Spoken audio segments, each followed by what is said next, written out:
जय हिंद दोस्तों। जैसा कि आज है 14 मार्च और 14 मार्च को आपका एसएससी एचएसएल का सेकंड शिफ्ट का एग्ज़ाम समाप्त हो गया है। तो आज की इस वीडियो में हम देखेंगे सेकंड शिफ्ट में पूछे गए 25 जीके जिसके प्रश्न से अधिकतम रियल प्रश्न मिल गए हैं। तो उन सभी प्रश्नों को देखेंगे विद एक्स्ट्रा फैक्ट के साथ। चलिए वीडियो को शुरू करते हैं बिना किसी देरी के। तो देखिए आज का जो हमारा पहला प्रश्न पूछा गया था वो पूछा गया था पत्थर की मस्जिद का निर्माण किसने करवाया था। ठीक है, पत्थर की जो मस्जिद का निर्माण है प्रवेश शाह के द्वारा कराया गया था। यह पत्थर की मस्जिद आपके भारत के पटना बिहार नामक स्थान पे स्थित है। तो आपका इसका राइट आंसर आपका प्रवेश शाह हो जाएगा। अब बात कर लेते हैं इसकी स्थापना कब हुआ था। तो इसकी स्थापना है जो कि आपका 1621 में। कब हुआ था दोस्तों? 1621 में। किसके द्वारा कराया गया था? प्रवेश शाह के द्वारा। तो प्रवेश शाह दोस्तों आपके कौन थे? तो प्रवेश शाह दोस्तों आपको बता दें तो ये आपके जहांगीर के पुत्र थे। कौन थे? जहांगीर के पुत्र थे। कौन? प्रवेश शाह। तो इसका राइट आंसर आपका प्रवेश शाह हो जाएगा। इसलिए इसका नाम इसलिए रखा गया था क्योंकि इसकी जो संरचना है पूरी तरह से पत्थर से निर्मित है।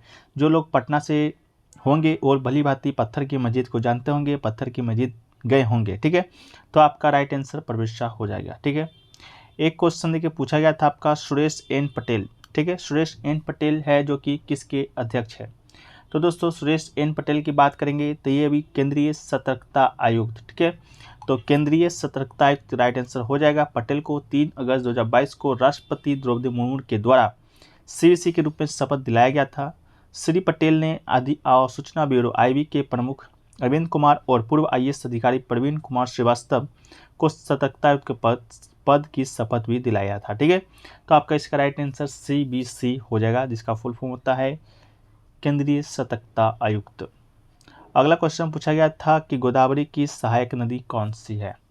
तो गोदावरी की सहायक नदी की बारे में बात करेंगे दोस्तों। तो आपके बात करें तो वेनगंगा जो आपके हैं गोदावरी की सबसे लंबी सहायक नदी है। ठीक है, तो सबसे लंबी सहायक नदी वेनगंगा है जो कि गोदावरी की सबसे लंबी है। इसके अलावा भी और कुछ सहायक नदियां हैं जैसे कि प्रवर, पूर्णा, वेनगंगा, पेनगंगा। पेनगंगा आपके ऑप्शन में दिया गया था जो कि राइट आंसर हो जाएगा। दक्षिण भारत से गोदावरी नदी की सहायक नदी है। इसके अलावा गोदावरी नदी महाराष्ट्र, आंध्र प्रदेश, छत्तीसगढ़ और तेलंगाना में भी बहती है। नासिक गोदावरी नदी के तट पर स्थित है और गोदावरी नदी को पुरानी गंगा के रूप में भी जाना जाता है। ठीक है, तो आपका राइट आंसर पेनगंगा हो जाएगा। एक क्वेश्चन पूछा गया था कैलाश सत्यार्थी को नोबेल पुरस्कार किस क्षेत्र में दिया गया था। किस क्षेत्र में दिया गया था कैलाश सत्यार्थी को? तो कैलाश सत्यार्थी को सन 2014 का नोबेल शांति पुरस्कार दिया गया था। ठीक है, तो आपका शांति के क्षेत्र में इसका राइट आंसर हो जाएगा। उन्होंने ये सम्मान बाल श्रमिकों की मुक्ति, पुनर्वास और शिक्षा आदि क्षेत्रों में उल्लेखनीय कार्यों के लिए दिया गया था। इसके अलावा 2014 में आपके मलाला यूसुफजाई को भी नोबेल पुरस्कार दिया गया था शांति का ही, और इन्हें बच्चों और युवाओं के दमन के खिलाफ उनके संघर्षों और अभी बच्चों के शिक्षा के अधिकार के लिए उनके संघर्ष के लिए नोबेल शांति पुरस्कार के सह प्राप्त करता थे। तो दोनों को आपका नोबेल शांति पुरस्कार है जो कि दिया गया था। ठीक है, चलिए अगला क्वेश्चन देखिए पूछा गया था आपका, वो पूछा गया था राज्यसभा किस अनुच्छेद से संबंधित है। ठीक है, तो राज्यसभा दोस्तों आपका किस अनुच्छेद संबंधित है, ये प्रश्न आपके आज की एग्जाम में पूछे गए थे। तो राज्यसभा की बात करेंगे दोस्तों। राज्यसभा भारतीय संविधान के अनुच्छेद 80 के तहत गठित भारत के द्विसदनीय संसद का ऊपरी सदन है। तो आपका अनुच्छेद 80 राइट आंसर हो जाएगा। इसे उच्च सदन के रूप में भी जाना जाता है। आपको मालूम होगा राज्यसभा उच्च सदन और लोकसभा निम्न सदन। इसके अलावा भारत का जो उपराष्ट्रपति होता है राज्यसभा का पदेन सभापति होता है। तो वर्तमान में कौन है आप लोग कमेंट सेक्शन में बताइए। अगला है निर्वाचित सदस्यों का जो कार्यकाल होता है राज्यसभा का आपका 6 वर्षों का होता है और प्रत्येक वर्ष 2 वर्षों में 2/3 सीटों के लिए निर्वाचित होते हैं। इसके अलावा भारतीय संसद के ऊपरी सदन को राज्यसभा के रूप में जाना जाता है। यह एक स्थायी सदन है जिसे कभी भंग नहीं किया जा सकता है। यह राज्यों के परिषद के रूप में जाना जाता है। इस सदन में कुल जो संख्या होता है कुल सदस्य आपके 245 और अधिकतम सामर्थ्य 250 हो सकते हैं जो कि कल के आपके एग्जाम में पूछा जा चुका है। ठीक है, तो ये क्वेश्चन पूछा गया था। एक क्वेश्चन पूछा गया था वैसे जल जो कि पत्थरों के नीचे होते हैं उसे क्या कहते हैं। तो दोस्तों आपका भूजल आपका राइट आंसर हो जाएगा। भूजल वो जल होता है जो कि चट्टानों और मिट्टी से रिस जाता है और भूमि के नीचे जमा हो जाता है, जिन्हें चट्टान में भूजल जमा होता है। उन्हें जलवृत्त एक्वीफायर कहा जाता है। सामान्य तौर पर जलवृत्त बजरी, रेत, बलुआ पत्थर या चूना पत्थर से बने होते हैं। एक क्वेश्चन पूछा गया था कौन सा केंद्र शासित प्रदेश के नाम पर किसी सागर का नाम है जो कि रखा गया है। तो इसका राइट आंसर दोस्तों आपका लक्षद्वीप हो जाएगा। लक्षद्वीप कहने का मतलब है 1 लाख द्वीप। भारत के दक्षिणी पश्चिमी तट से 200 से 440 किलोमीटर यानी 120 से 270 मील के दूर लक्षद्वीप सागर में स्थित एक द्वीप समूह है। पहले इन द्वीपों को लक्काद्वीप, मणिकॉय, अवनीद्वीप द्वीप के नाम से जाना जाता था। ये द्वीप समूह भारत का एक केंद्रशासित प्रदेश होने के साथ साथ एक जिला भी है। पूरे द्वीप समूह को लक्षद्वीप के नाम से जाना जाता है, हालांकि भौगोलिक रूप से ये केवल द्वीप समूह के केंद्रीय उप समूह का नाम है। एक क्वेश्चन पूछा गया था, वाद्य यंत्र को नाट्य शास्त्र के रूप में किसने प्रस्तुत किया था? तो भरत मुनि इसका राइट आंसर हो जाएगा। भरत मुनि के नाट्य शास्त्र 200 ईसा पूर्व से 200 ईस्वी के बीच लिखे गए थे। वाद्य यंत्र में 4 समूह को वर्गीकृत किया गया था। पहला तो अवनीद वाद्य, जिलीफोन या टक्कार यंत्र जिसके उदाहरण है घनवाद्य जो इंडियोफोन ठोस यंत्र होते हैं। इसके अलावा सुशीलवाद जो कि एयरफोन या पवन तंत्र होते हैं। एक होते हैं तातवाद जो कि ठोस वाद्य यंत्र और कार्डोफोन या तार वाले वाद्य यंत्र होते हैं। तो आपके 10 तारीख के थर्ड शिफ्ट में पूछा गया था कौन सा वाद्य यंत्र है जो कि ठोस होता है। ठीक है, ठोस होता है तो ये आपका घन्यवाद आपका राइट आंसर था। ठीक है, तो इसको भी आप लोग याद रखिएगा। भरत मुनि के द्वारा तैयार किया गया भारतीय संगीत वाद्य यंत्रों के ऐतिहासिक वर्गीकरण के बाद में 12वीं शताब्दी में यूरोप के संगीत वाद्य यंत्र पर लागू किया गया था। 4 विभाजन को बाद में ग्रीक नाम दिए गए थे। तत्ववाद के लिए कार्डोफोन्स, अवनुद्वाद के लिए मेम्ब्रोफोन्स और सुशीलवाद के लिए एयरफोन्स और घनवाद के ऑटोफोन्स। ऑटोफोन्स। परिणाम स्वरूप नाट्यशास्त्र पश्चिमी वर्गीकरण प्रणाली का न्यू है। ठीक है, एक क्वेश्चन पूछा गया था MS एक्सेल में वापस सेम कमांड के लिए कौन सा शॉर्टकट की हम लोग यूज करते हैं? तो to repeat something simple such a paste operation press Ctrl+Y। तो Ctrl+Y आपका राइट आंसर हो जाएगा। इसके अलावा F4 भी आप लोग यूज कर सकते हैं।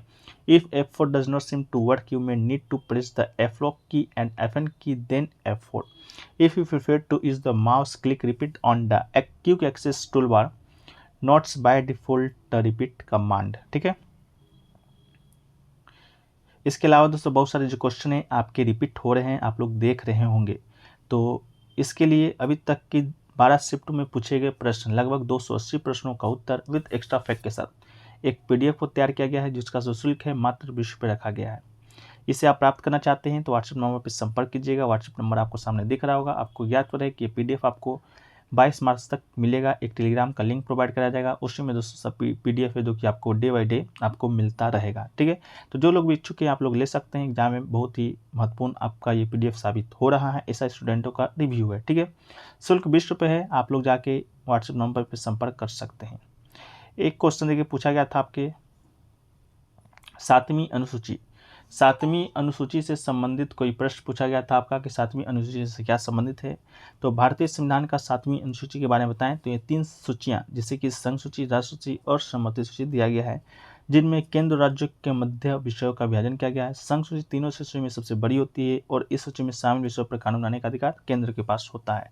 संघ सूची का, राष्ट्र सूची का राज्यों के पास, सम्मति सूची का केंद्र भी बना सकता है और राज्यों भी बना सकते हैं। ठीक है, एक क्वेश्चन देखिए पूछा गया था आपका रेल टेल क्या है? ठीक है, तो ये क्वेश्चन पूछा गया था रेल टेल क्या है? तो रेल टेल दोस्तों कॉर्पोरेशन एक मिनी रत्न सार्वजनिक उपक्रम देश की सबसे बड़ी तटस्थ दूरसंचार बुनियादी ढांचे प्रदाताओं में से एक है।